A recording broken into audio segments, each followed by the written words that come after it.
درود شریف پڑھیے۔ اللہم صلی علی سیدنا محمد وعلی آل سیدنا محمد صلاۃ تنجینا بها من جمیع الاحوال والآفات۔ اللہم صلی علی سیدنا محمد وعلی آل سیدنا محمد صلاۃ تنجینا بها من جمیع الاحوال والآفات وتقضی لنا بها جمیع الحاجات وتطهرنا بها من جميع السيئات وترفعنا بها عندك أعلى الدرجات وتبلغنا بها أقصى الغايات من جميع الخيرات في الحياة وبعد الممات إنك على كل شيء قدير۔ عن ثوبان قال قال رسول الله صلى الله عليه وسلم إن الله زوي لي الأرض فرأيت مشارقها ومغاربها وَإِنَّ أُمَّتِي سَيَبْلُغُ مُلْكُهَا مَا زُوِيَ لِي مِنْهَا وَأُوتِيتُ الْكَنْزَيْنِ الْأَحْمَرَ وَالْأَبْيَضَ وَإِنِّي سَأَلْتُ رَبِّي لِأُمَّتِي أَلَّا يُهْلِكَهَا بِسَنَةٍ عَامَّةٍ وَأَلَّا يُسَلِّطَ عَلَيْهِمْ عَدُوًّا مِّن سِوَى أَنفُسِهِمْ فَيَسْتَبِيحَ بَيْضَتَهُمْ وَإِنَّ رَبِّي قَالَ يَا مُحَمَّدُ إني إذا قضيت قضاء فإنه لا يرد وإني أعطيتك لأمتك ألا أهلكهم بسنة عامة وألا أسلط عليهم عدوا من سوى أنفسهم يستبيح بيضتهم ولو اجتمع عليهم من أقطارها أو قال من بين أقطارها حتى يكون بعضهم يهلك بعضا ويسبي بعضهم بعضا۔ وعن عامر بن سعد عن أبيه أن رسول الله صلى الله عليه وسلم أقبل ذات يوم من الحالية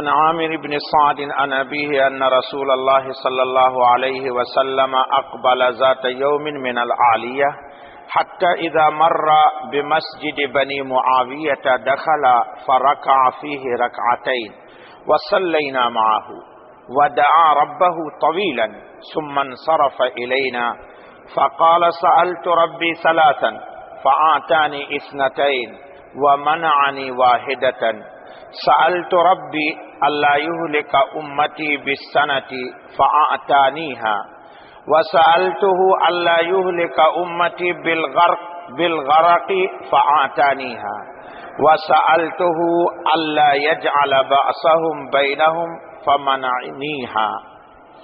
وعن ثوبان مولى رسول الله صلى الله عليه وسلم ورضي الله عنه أن رسول الله صلى الله عليه وسلم قال زوي لي الأرض رأيت مشارقها ومغاربها وأوتيت الكنزين الأصفر أو الأحمر والأبيض يعني الذهب والفضة وقيل لي إن ملكك إلى حيث زوي لك وإني سألت الله عز وجل ثلاثا ألا يسلط على أمتي جوعا فيهلكهم به عامة وألا يلبسهم شيئا ويذيق بعضهم بأس بعض وأنه قيل لي إذا قضيت قضاء فلا مرد له وإني لن أسلط على أمتك جوعا فيهلكهم فيه ولن أجمع عليهم من بين أقطارها حتى يفني بعضهم بعضا ويقتل بعضهم بعضا فإذا وزع السيف في أمتي فلن يرفع عنهم إلى يوم القيامة۔ وإن مما أتخوف على أمتي أئمة مذلين وستعبد قبائل من أمتي الأوثان وستلحق قبائل من أمتي بالمشركين وإن بين يدي الساعة دجالين كذابين قريبا من 30 كلهم يزعم أنه نبي ولن تزال طائفة من أمتي على الحق منصورين لا يضرهم من خالفهم حتى يأتي أمر الله أو كما قال عليه الصلاة والسلام۔ بسم اللہ الرحمن الرحیم۔ دوستو، بزرگو، آپ کے سامنے 3 روایت پڑھی گئی. یہ روایت جو پہلی پڑھی گئی یہ کتاب الفتن میں امام مسلم نے نقل کی ہے. دوسری روایت ابن ماجہ کی ہے اور تیسری روایت بھی ابن ماجہ کی ہے.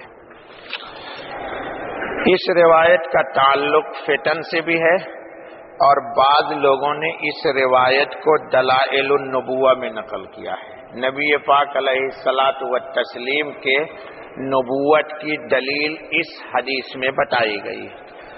ترجمہ سن لیجئے پھر بات ہوگی.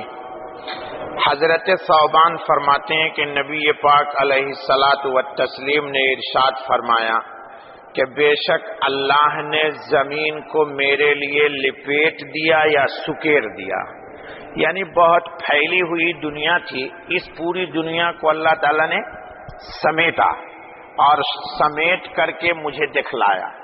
تو میں نے مشرق بھی دیکھا اور مغرب بھی دیکھا. کیا مطلب؟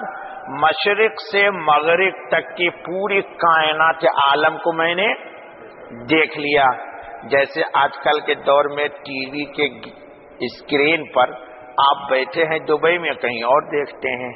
جی بات خدا سے جب مرشد کامل جب ہوتا ہے تو بات خدا سے ہوتی ہے. ٹھیک ہے دوستو، تو اللہ تعالیٰ نے اپنے نبی کو زمین دکھائی. وَإِنَّ أُمَّتِي سَيَبْلُغُ مُلْكُهَا مَا زُوِيَ لِي مِنْهَا. رسول اللہ صلی اللہ علیہ وسلم نے فرمایا کہ جہاں تک کی زمین مجھے دکھلائی گئی ہے وہاں تک میری امت کی سلطنت جی قائم ہوگی. یعنی جتنی روئے زمین مجھے اللہ پاک نے دکھلا دیا ہے وہ دکھلانے کا مقصد یہ ہے کہ کلمہ والے، لا الہ الا اللہ محمد الرسول اللہ والے اس پوری روئے زمین پر اپنی حکمرانی کریں گے. یعنی کلمہ پھیل جائے گا، ایمان منتشر ہو جائے گا، قرآن کریم کی تلاوت ہوگی اور لوگ دین الہی کو تسلیم کر لیں گے، اللہ کو ایک جان جائیں گے. وَأُوتِيتُ الْكَنْزَيْنِ الْأَحْمَرَ وَالْأَبْيَضَ.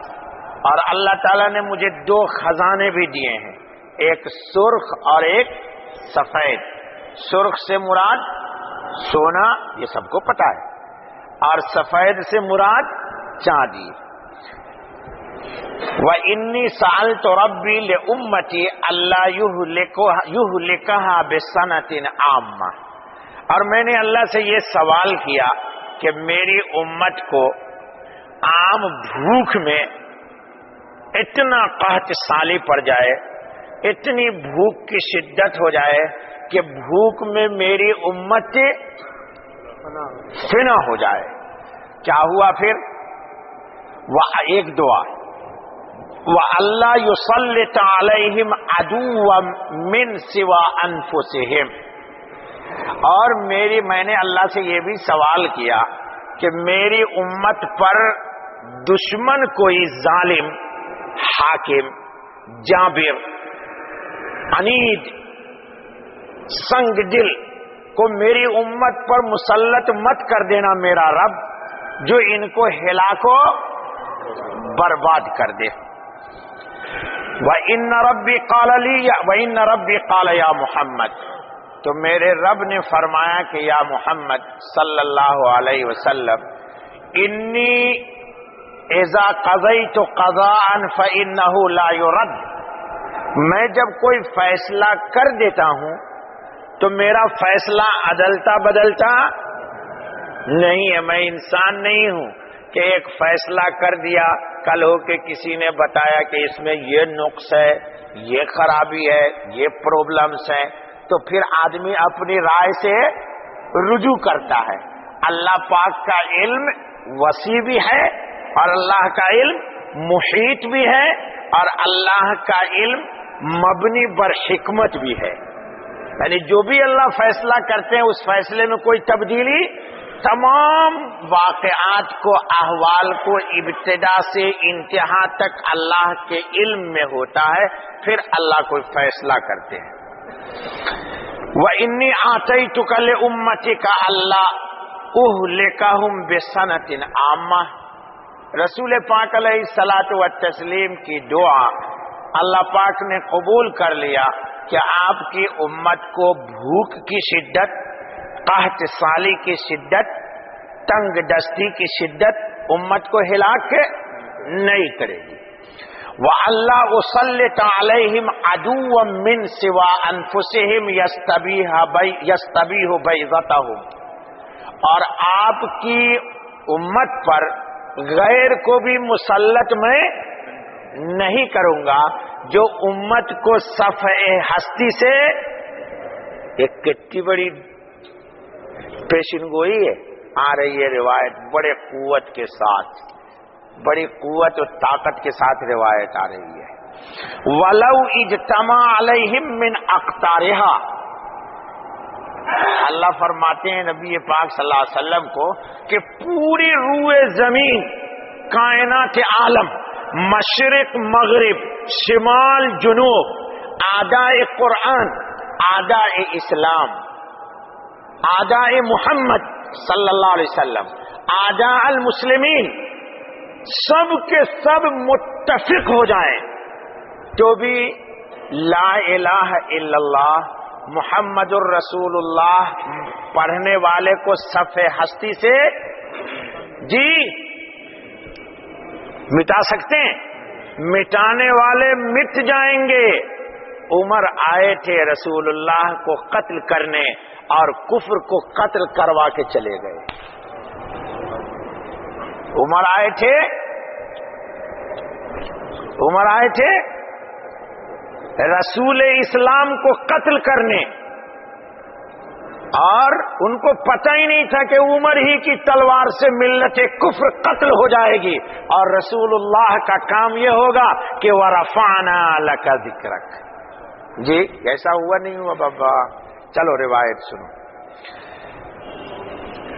حتی یکون بعضهم یہلک بعضا ویسبی بعضهم بعضا، کہیے انا للہ انا الیہ راجعون۔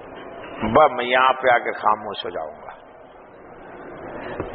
اللہ نے کہہ دیا کہ غیر تو مسلط جی قاری صاحب کو اگر قتل کریں گے تو مفتی صاحب، جی امام کو خنجر چبھوئے گا تو مؤذن، جی امام کو قتل کروائیں گے تو مقتدی، خطیب کو مروائیں گے تو سامعین، امت کو تباہ کریں گے جی امتی۔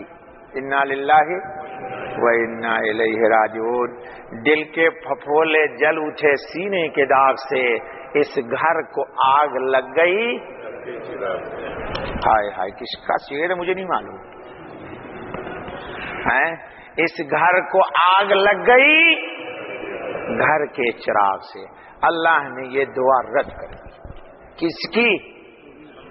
اور سن لیجئے ذرا ترجمہ روایت پڑھ دیتا ہوں۔ سعد ابن وقاص رضی اللہ تعالیٰ عنہ کی روایت سنیے، یہ تفصیل ہے اس لیے پڑھی ہے میں نے اس کو۔ فرماتے ہیں کہ نبی پاک علیہ الصلوۃ والتسلیم ایک روز مدینہ منورہ میں تشریف لائے۔ اقبل ذات یوم من العالیہ، مدینے کے اوپر کی بستیوں سے تشریف لائے، اور حتی اذا مر بمسجد بنی معاویہ، حضرت بنی معاویہ کی مسجد کے قریب سے گزرے، دخلا تو آپ مسجد میں داخل ہوئے، فرکع فیہ رکعتین، 2 رکعت آپ نے نماز پڑھی، وصلینا معہ، اور ہم نے بھی حضور کے ساتھ ساتھ اقتدا میں 2 نفل پڑھی، ودعا ربہ طویلا۔ قاری صاحب یہ نفع دے گا۔ آج کل لوگ منکر ہیں کہ دعا کے بعد، مولوی صاحب آپ نے بھی کوشچن کیا تھا کبھی، آپ کے ساتھ ایک اور مولانا صاحب جو وہ کوشچن کرتے تھے۔ یہ دیکھو یہ روایت سن لو، آپ مولانا ہو نا۔ فی روایت ثالثہ لمسلم، یہ امام مسلم کی روایت ہے۔ نماز کے بعد آپ نے دعا مانگی، مسلم کی روایت ہے۔ دعا ربہ طویلا، لمبی دعا مانگی رسول اللہ صلی اللہ علیہ وسلم نے 2 رکعت نماز کے بعد. کیا مانگا؟ زور سے بولیے، آپ کو یاد رہے گا. دعا مانگی. کیا مانگی؟ ارے بابا عجیب وقت آ گیا ہے. غیر اللہ سے مانگو تو شرک، اور اللہ سے مانگو تو کہتے ہیں بدعت. تو جائیں ہم کہاں؟ غیر اللہ سے اگر مانگی جائے تو شرک، اور اللہ سے مانگتے ہیں تو کہتا ہے کہ بدعت. تو ہم جائیں کہاں؟ اشارہ سمجھو. لڑائی جھگڑا کسی سے میرا نہیں ہے بھائی. آپ کو نہیں مانگنا ہے نہ مانگیے. مجھ سے تو مجھے مانگتا ہوں تو مجھے تو مت روکیے. ایک آدمی ہوٹل کا بزنس کرتا ہے اور ایک آدمی سونا کا بزنس کرتا ہے. ہوٹل والا سونے والے سے نہیں کہتا کہ میں ہوٹل کرتا ہوں تو بھی کر. جی جس کی جو چوائس ہے. ہمارا دل تو خوش ہوتا ہے اللہ سے مانگنے میں. کسی کا دل خوش نہیں ہوتا اللہ سے مانگنے میں تو وہ نہ مانگے، لیکن میرے راستے میں رکاوٹ تو نہ بنے. جی وہ جو چاہیں سو کریں، اور ہم دعا کے لیے بھی ہاتھ اٹھایا نہ کریں. نہیں سمجھ میں آئی بات؟ آئے وہ جو چاہیں سو کریں اور ہم دعا کے لیے بھی ہاتھ اٹھایا نہ کریں. تو اٹھاؤ گے کہ نہیں اٹھاؤ گے؟ ہاں، اسی کو کسی نے کہا ہے کہ وہ جو چاہیں سو کریں اور ہم دعا کے لیے بھی ہاتھ اٹھایا نہ کریں. چلیے بابا. تو نبی پاک نے لمبی دعا مانگی ہے. کیا مانگی؟ اس سے ایک لمبی دعا کا بھی ثبوت ہو گیا. قاری صاحب حدیث تو شفا ہے. کیا ہے؟ شفا. کسی کے لیے نہ ہو بھائی، میرے لیے تو ہے. حتی اذا دعا ربہ طویلا ثم انصرف الینا. پھر بات پلٹ گئی. دعا میں جو امام مقتدی کی طرف پھرتا ہے ثابت ہو گیا نا. ثم انصرف الینا، پھر ہماری طرف آپ متوجہ ہو گئے چونکہ ہم نماز پڑھ رہے تھے حضور کے ساتھ ساتھ. فقال، حضور نے فرمایا سألت ربی ثلاثا، میں نے اللہ سے 3 چیز مانگا تھا. اللہ سے 3. فآتانی اثنتین، اللہ نے مجھے 2 دے دی. ومنعنی واحدتا، اور اللہ نے 1 سے مجھے 1 میری دعا رد کر دی. 1 میری نہیں مانی. 2 مان لی یعنی 2 قبول کر لی اور 1 کو قبول کرنے سے منع کر دیا. سألت ربی اللہ یہلک امتی بالسنۃ فاعطانیھا، میں نے اللہ سے سوال کیا کہ یا اللہ ایسی بھوک کی شدت، قحط سالی، غربت، تنگ دستی. دیکھو دوستو، جہاں ہر طبقے کے لوگ ہیں، مزدور لوگ جو ہیں وہ گھبراؤ مت.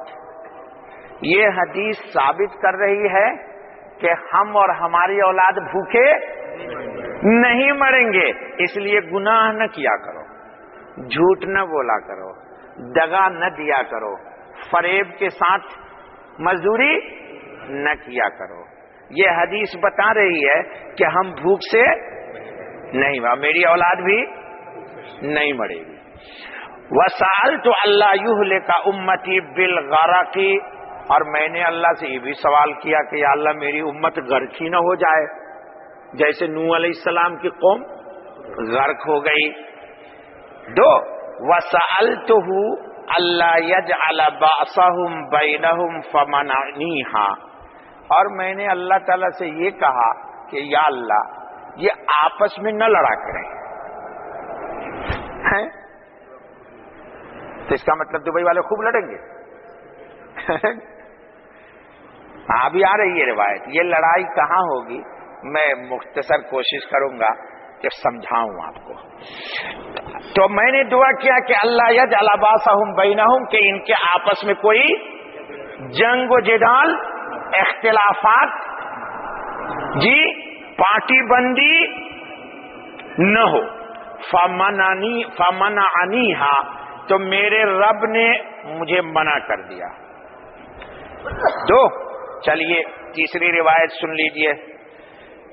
میرے لیے زمین لپیٹ دی گئی، میں نے یہاں تک کہ مشرق و مغرب دیکھ لیا، اور مجھے اللہ نے 2 خزانے دیے، سونے اور چاندی، اور مجھ سے کہا گیا کہ ان ملک کا الی حیث ذویلت، آپ کی سلطنت یعنی امت کی وہاں تک پھیل جائے گی جہاں تک آپ کو دکھلایا گیا ہے۔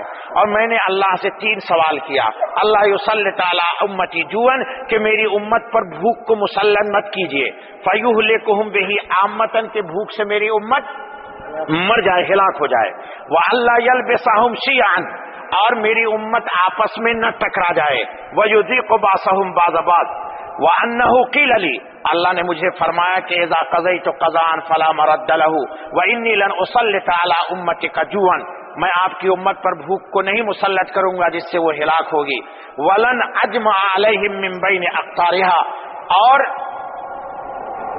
پوری دنیا سے لوگ گرچہ جمع ہو جائیں ان کو جمع نہیں ہونے دوں گا کہ ایک دوسرے کو مار کر کے قتل کر دیں، لیکن کیا ہوگا، آپس میں ایک دوسرے کو یقتل بعضهم بعضا، فَإِذَا وُضِعَ السَّيْفُ فِي أُمَّتِي، جس دن امت میں تلوار میان سے باہر آ جائے گی، فَلَن يُرْفَعَ عَنْهُمْ إِلَى يَوْمِ الْقِيَامَةِ، یہ امت کی تلوار پھر میان میں نہیں جائے گی۔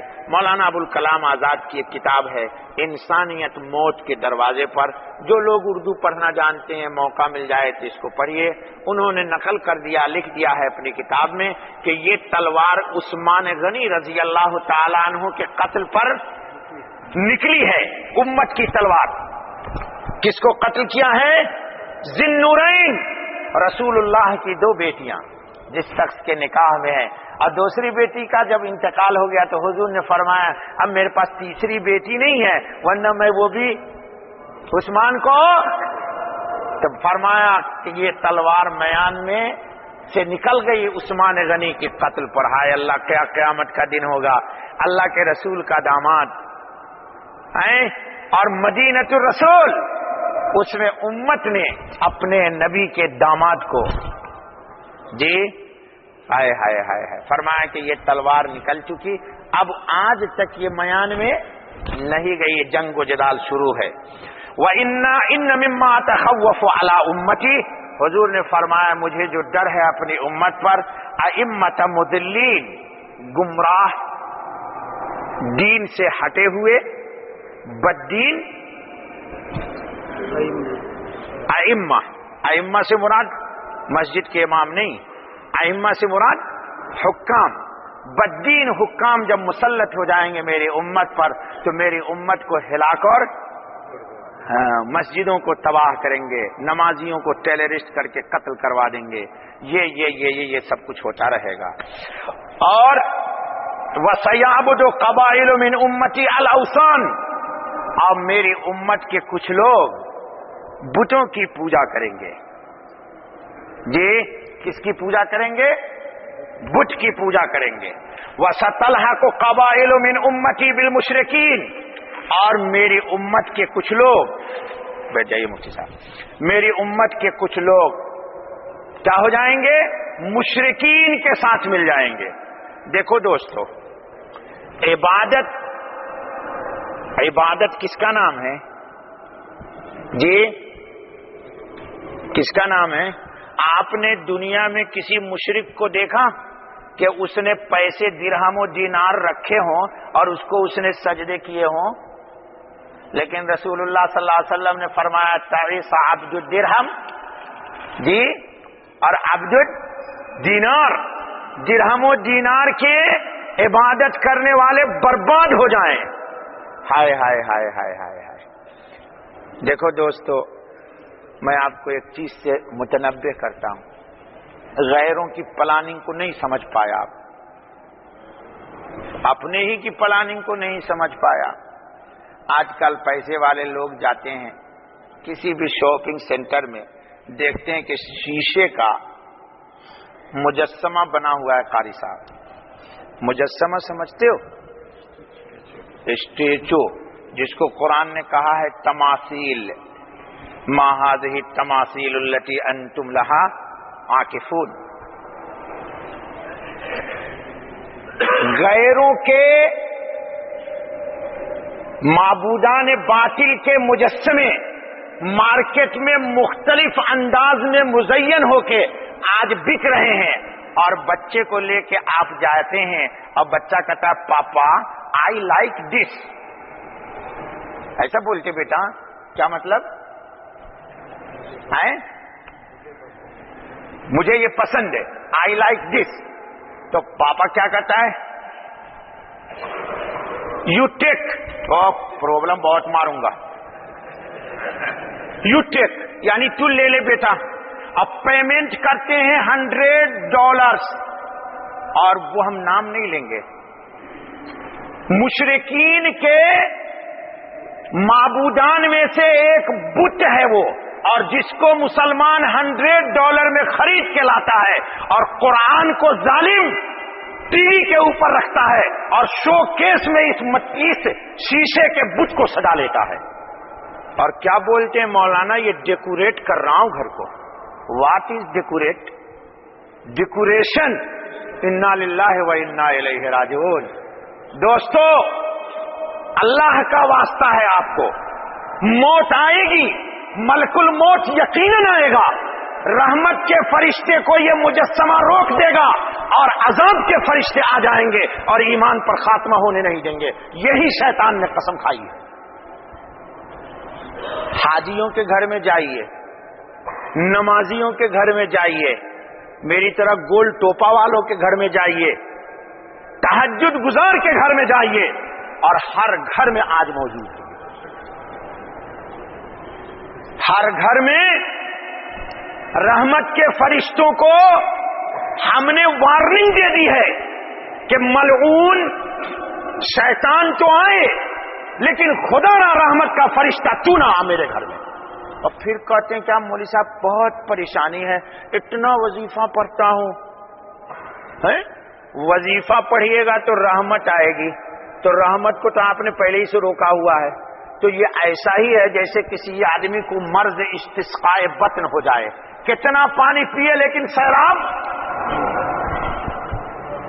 کتنا پانی پیے یہ سیراب کیوں؟ رحمت آنا چاہتی ہے، ہم تو مائل بکرم ہیں، کوئی سائل ہی نہیں، راہ دکھلائیں کسے، کوئی راہ رو منزل ہی نہیں، کوئی راہ رو. تو دوستو اپنے گھروں کو ان مجسموں سے پاک کرو، پھر دیکھو اللہ کی رحمت آتی ہے یا نہیں آتی ہے.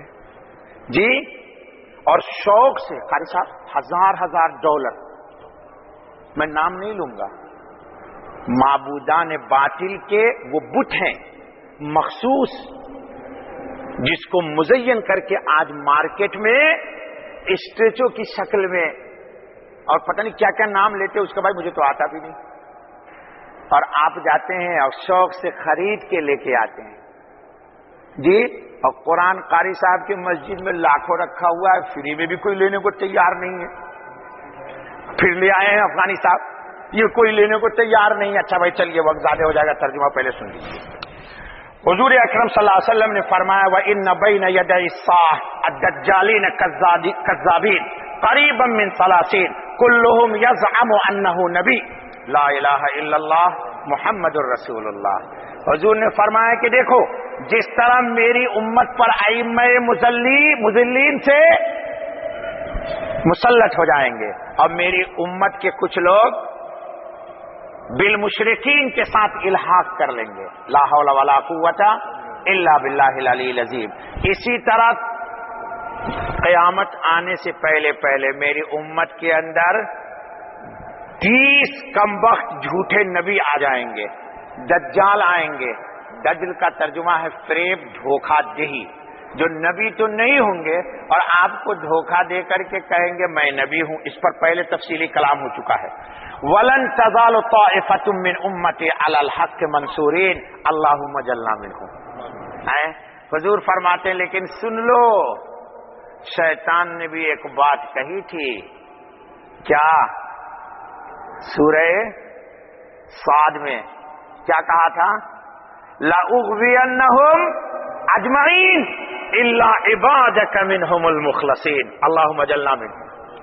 شیطان نے بھی کہا تھا پروردگار عالم تیرے جاہ و جلال کی قسم، تیری عدالت میں تجھ سے تیرے سامنے کہہ رہا ہوں کہ میں ان کو چھوڑوں گا نہیں دنیا میں، مگر مخلصین جو ہوں گے جی ان پر میرا بس کہ یہ مخلصین کی جو جماعت ہے، رسول اللہ نے فرما دیا کہ میری امت کے کچھ لوگ کیا ہوں گے؟ حق پر ہوں گے. اور سن لیجئے، اللہ وحدہ لا شریک کی قسم، اہل حق کو معبودان باطل سے کسی طرح کی کسی نصرت کی امید نہیں. حق کو حق ہی منصور کرے گا. حق کو حق کون ہے؟ اہل حق کی مدد کون کرے گا؟ حق مدد کرے گا. اللہ نے بہت بڑی دلاسے کی بات کہی ہے یہاں کہ تم کسی سے امید کی تمنا ہی نہ رکھو، یہ تمہاری مدد کریں گے ہی نہیں. تمہاری مدد کون کریں گے؟ کیوں قرآن نے کہا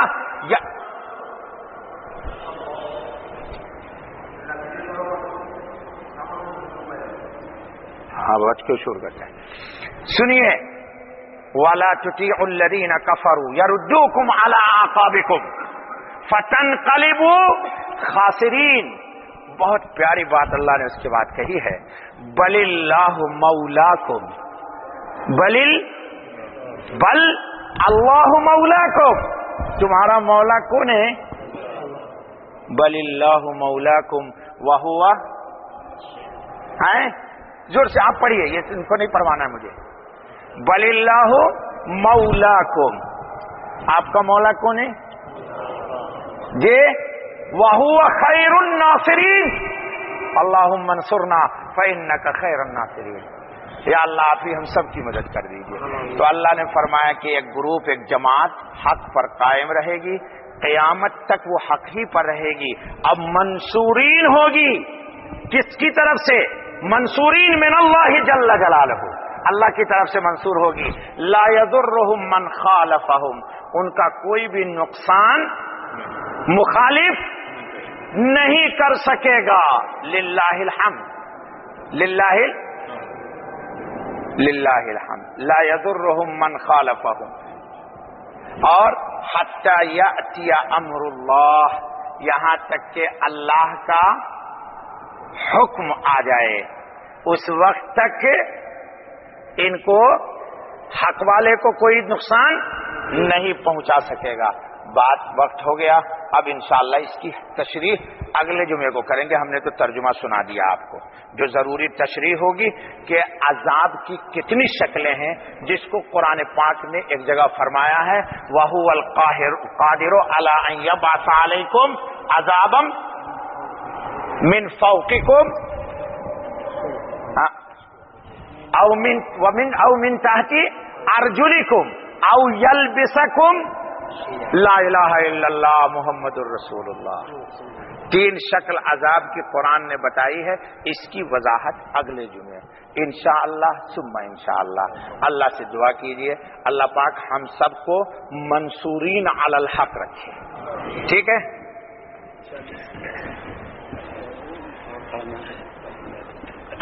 کتنا ہے؟ تو 40 پڑھنا تھا. 40 کیوں نہیں لیتے؟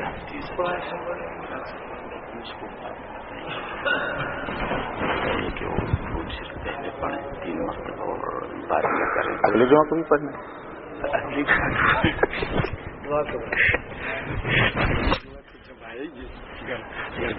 پانی پی جائے.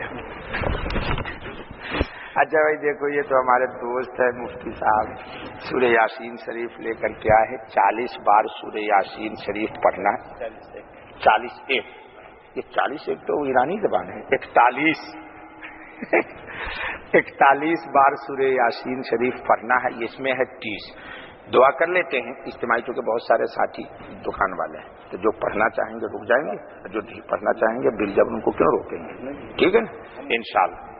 تو 10 ساتھی تو قرآن لے لیں، بلکہ 11 ساتھی. اب بقیے جو لوگ پڑھنا چاہیں، جن کے پاس وقت ہے، وہ بیٹھ جائیں. انشاءاللہ اس کو پڑھیں گے، پھر اجتماعی دعا کر دیں گے.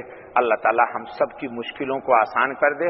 اور سب سے بڑی مشکل یہ ہے کہ اللہ تعالی اسلام مسلمانوں پہ جو اجتماعی مشکلات ہے، اللہ اپنے کلام کی برکت کو اس سے ہم سے دور کر دے. اللہ. اچھا بھائی، سورہ یاسین شریف پڑھنے کی حالت میں نو ٹاک، کسی سے کوئی گفتگو نہیں کرنی یہاں تک کہ دعا ہو جائے گا. پہلے کتنی بار درود شریف؟ 3 بار پہلے درود شریف اور 3 بار بعد میں درود شریف. ایک ایک تو پڑھیں گے. ہاں یعنی 3 دفعہ درود شریف پڑھیے، پھر اعوذ باللہ بسم اللہ پڑھ کے سورہ یاسین شروع کیجیے گا، پھر ختم کر کے 3 بار درود شریف پڑھیے. ہاں دعا سے پہلے بات نہیں کرنے کا، اتنی پابندی لگائیے گا آپ. اللہم صلی علی سیدنا محمد وعلی آل سیدنا محمد افضل صلواتک بعدد معلوماتک وبارک وسلم علیہ. اللہم صلی علی سیدنا محمد صلاۃ تنجینا بها من جمیع الاحوال والآفات وتقضی لنا بها جمیع الحاجات وتطہرنا بها من جمیع السیئات وترفعنا بها عندك اعلی الدرجات وتبلغنا بها اقصى الغایات من جمیع الخيرات في الحياة وبعد الممات إنك على كل شيء قدير. اللهم وببابك نقف فلا تطردنا وإياك نسأل فلا تخيبنا. اللهم ارحم تضرعنا وآمن خوفنا وتقبل أعمالنا وأصلح أحوالنا واجعل بطاعتك اشتغالنا وإلى الخير مآلنا وحقق بالزيادة آجالنا. هذا ذلنا ظاهر بين يديك وحالنا لا يخفى عليك. امرتنا فترکنا ونہیتنا فارتکبنا ولا یسعنا الا عفوک فاعف عنا یا عفو یا کریم. اللهم صل على سيدنا محمد وعلى آل سيدنا محمد افضل صلواتك بعدد معلوماتك وبارك وسلم عليه. اللهم انا نسألك من خير ما سألك منه نبيك ورسولك محمد صلى الله عليه وسلم ونعوذ بك من شر ما استعاذ منه نبيك ورسولك محمد صلى الله عليه وسلم وانت المستعان وعليك البلاغ ولا حول ولا قوة إلا بك. ربنا تقبل منا إنك أنت السميع العليم وتب علينا إنك أنت التواب الرحيم. سبحان ربك رب العزة عما يصفون وسلام على المرسلين والحمد لله رب العالمين. سبحانك اللهم وبحمدك أشهد أن لا إله إلا أنت وأستغفرك وأتوب إليك.